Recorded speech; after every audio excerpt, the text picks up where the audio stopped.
bring the meeting to order. Jessica, you ready? Yes, sir. Okay, we have first things, the minutes. Everyone, please review the minutes if you haven't already. Make a motion that we receive them just as they're written. Do you have a motion? We have a motion. Do you have a second? I'll second that. We got a second to approve the minutes. Any discussion? There being none, all in favor signify by saying aye. Aye. All opposed, nay. Ayes have it unanimously.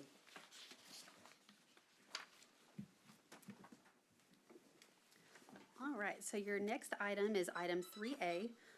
It's for the property at 129 North Fredonia Street, better known as Milam Lodge Number 2. And the applicant is Stan Carney on behalf of Milam Lodge as the organization. This is a 1931 two-story brick structure with a flat roof.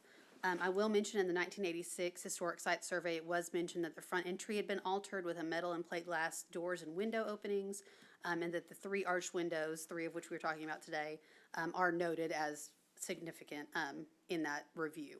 And this building is contributing to the Downtown Historic Overlay District. So what they're requesting today is to replace 10 large arched top windows. Right now the windows are severely rotted and deteriorating. They are wood windows. There's been moisture that's been seeping in for years, and so they are in need of replacement. What they're proposing to replace these with is Pella's traditional special architecture reserve wood windows. These are wooden windows that are clad in aluminum, so they are wood windows, they're just longer lasting. These windows are 15 over 15, and then with a 9-pane arch over them. There is 3 windows on the north side, 3 windows on the east side, and 3 windows on the south side, as well as a round window on the south side as well. So they are wanting to replace all of these windows with windows to match exactly as far as division, size, and design. And staff find that city ordinance criteria B, C, D, F, G, J, and K all relate to this. You can see some examples here. This is a picture of the existing Milam Lodge Number 2. The 3 windows up top is what we were talking about, and there's also matching windows on 2 other sides. So this is the existing. This is a mock-up of what the proposed will look like. So the wood window itself will be a different color, more of a bronze, but it will not change any of the concrete coping stones around it or anything like that. It would just be the windows themselves. Also, you can see here is another angle. On the north side, there are 3 other arched windows, as well on the south side. There are 3 windows and then the round window as well. The applicant and several members from Milam Lodge Number 2 are here if you have any questions of them, and I'm happy to answer any questions you may have as well. Stan, you want to share a few words with us? Yes, You sir. brought visual aids. I did. I'm Stan Carney with Milam Lodge. I'm here with Brother Dwayne Presswood and Brother David Sanford. Jessica kind of took my thunder. Sorry. And you can come up here for the mic so that way that we can record you. She basically went over what we want to do.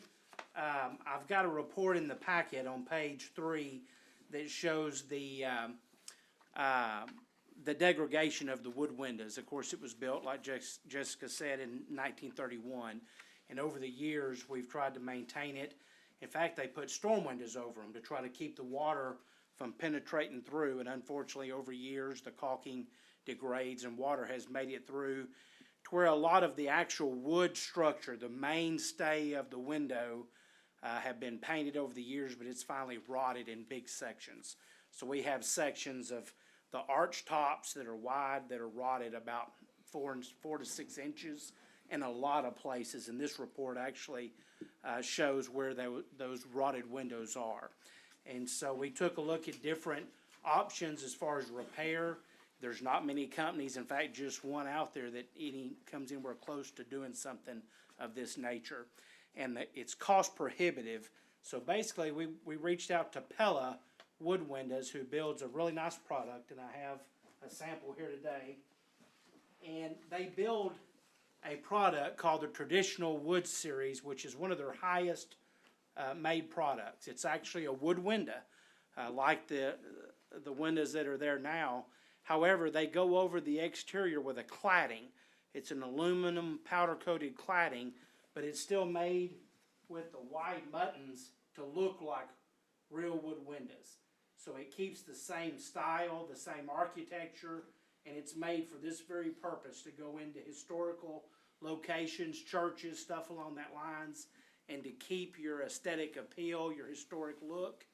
But the benefit is that it lasts much longer. This aluminum on the outside keeps the water from penetrating through the wood. On the inside, it's a stained product, just like the wood windows, and they'll be stained automatically for us. So basically, it's gonna look almost exactly the same, except we're changing the color to a bronze color, which is in the picture, and I've got a sample of, that I think will look better. It'll also I think it'll accent with the coping stones around it. Right now, I think it kind of blends together, and I think with the bronze one, it'll be more of an accent between there. The picture of the original window shows basically what we're looking at now with the storm window on it. These storm windows get dirty, they get kind of grimy, and it looks kind of unsightly over a period of time. You can clean them, but as you can imagine, going up there with a crane and taking those down or a lift is quite costly and time consuming. When we go to the Pella product, we will not have to have storm windows up there, which will make it look, I think, 100% better. It's gonna make it look more original and traditional to the original build. So I believe it's a win-win. Also, we're going with a improved window glass product, is that they make it in, most of the windows now are made with low emissions glass, which is better for efficiency, but it also helps cut a lot of the UV lighting that comes through. But it had kind of a gray effect, so we're going with an actual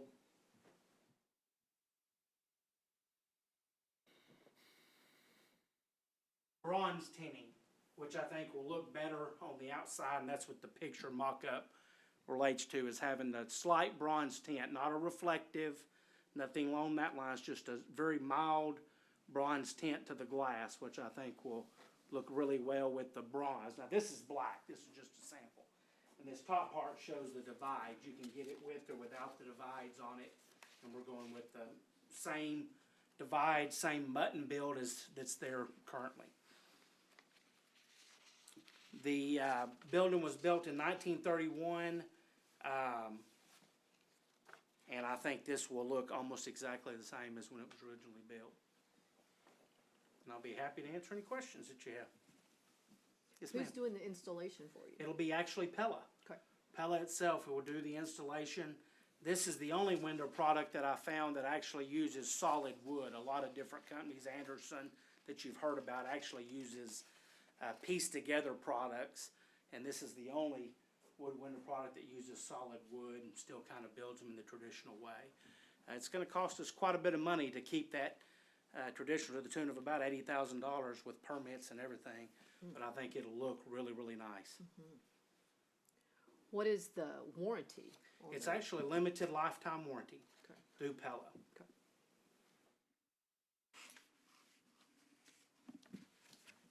Any more questions? Okay, no, thank you, Sam. Thank Good you. job.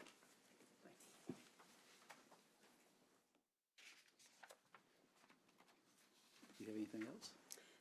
Just that I'm very excited about this window product. It's actually not one that I had heard of before, and so I did quite a bit of digging into it, and it looks like a very, very good product that we will be mentioning to other people doing historic restoration, because especially being able to have that wood window, but then also some cladding that gives you a little bit more lifetime, is always good, because we know people are investing a lot of money into these historic structures. So anything get them some more life out of their investment is always a good thing. Is it an East Texas company?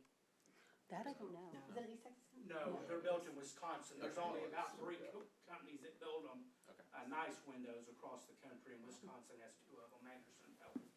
Yeah, I've used those windows. They're very solid, very good.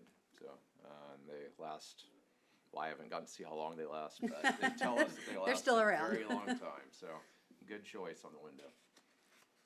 Okay, do I have a motion? I'll make a motion that we approve this, see the number, but I do make a motion that we approve this COA 2025-004. With all the. I second it. Any discussion? There being none, all in favor signify by aye. Aye. Opposed, nays. Ayes have it, unanimous.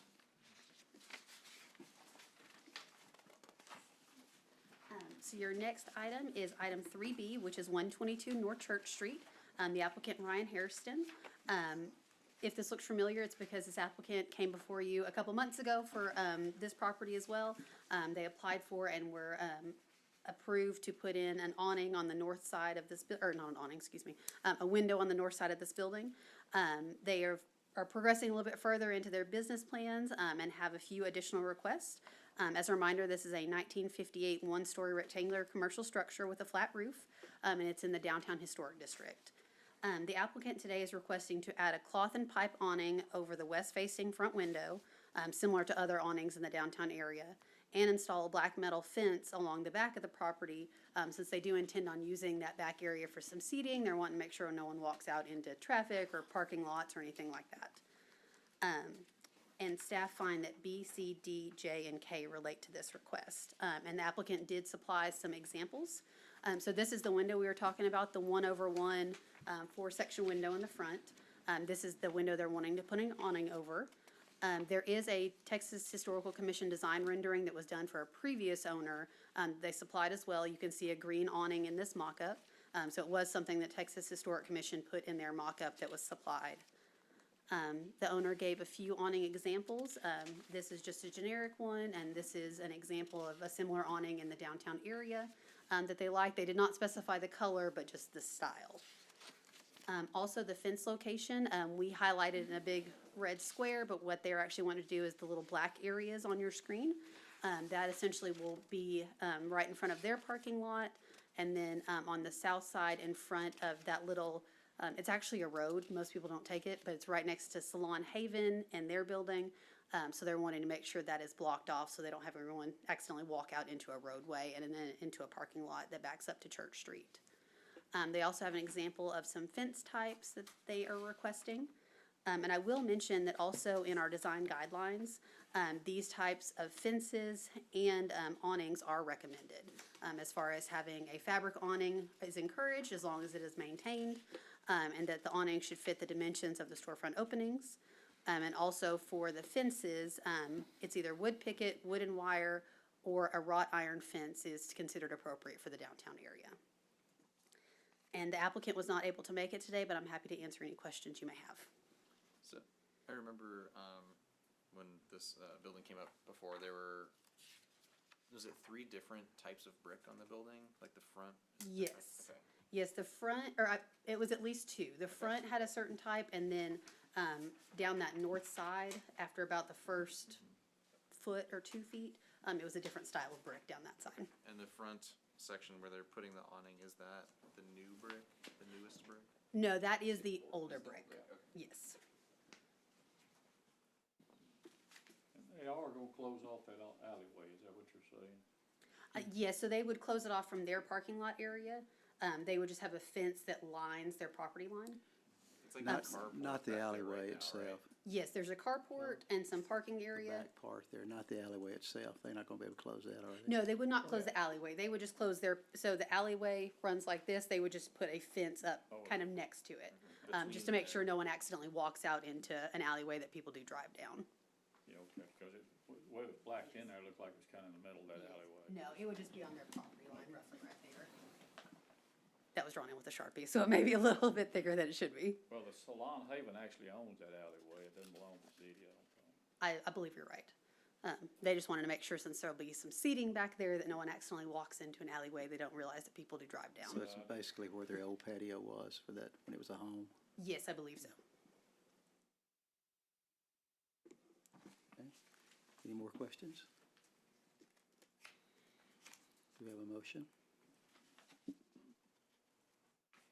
Yes, I make a motion that we approve the COA. I guess you want the number, It's always helpful. the number, okay. COA 2025-005.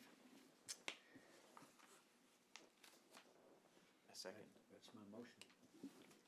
I'll second that motion. We got a motion and a second. Any discussion?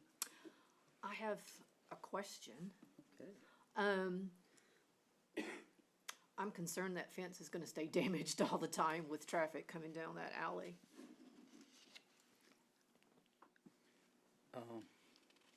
people accidentally hitting, not, you know, people come down that alley all the time and not paying attention. Does it actually jut out from the building? It is not supposed to, and I can clarify that with the owner. It would have to be on their property line and out of the drivable area.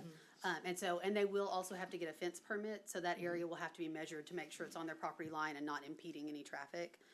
And so I can definitely convey those concerns to them. Okay. There is a possibility that, you know, it gets hit occasionally, but Yeah, at the same time, I that's- think they'd rather that than, you know, someone sitting on the back area. Person get hit. Exactly. Yeah, But yes, gotcha. they will have to get a fence permit, and they do measure property lines and see where it has to be put. Exactly. So this was just kind of an estimation, and it is a Sharpie line, so it's a bit thicker than it's supposed to be. Okay.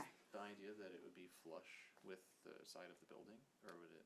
I believe so. It may go out a little bit from the building, but it would essentially follow their property line. But it would have to stay out of the drivable area and be measured. But I believe the intent is to essentially have it flush right with their property and their building. How far are the property lines normally off of those buildings, do you know? On mine, they're kind of joined, there's 4 feet. But I don't know, I mean, they vary. Yeah, 4 feet would be a hazard driving through there. It really would be. And we can double check, especially in downtown, it's a little all over the place. Some property lines are right at the building, some have a little bit extra into the parking area. So we can double check with that and pass that concern on to planning to make sure that it's properly I measured. think if it came off the edge of the building, it would be a lot safer. Yeah, I agree. It really would be. Because isn't there like a little flower bed that juts out into the alley a little bit, or no? Am I? I'm not 100% trying sure. to- I would have to drive over there and look. Yeah, I'm not I would 100% have to. sure. I do believe the intention is to have it as close to the building as possible. Okay. We have a motion? You have a motion and a second. So I believe you just need a vote. We have a motion already in a second. Yeah, Okay. second. All in favor signify by saying aye. All opposed, nay. Ayes have it. And that was your last item. We're just having fun, can we just keep going? I don't have anything else for y'all to go over today. I mean, I can make some Do all things of up. next month's, and then we won't have to Yep, come. so your next meeting will be in May. All right, Thank you, thank y'all so Jessica. much. Good job. Wow. Good job, Jeff. Yes. Well, thank you.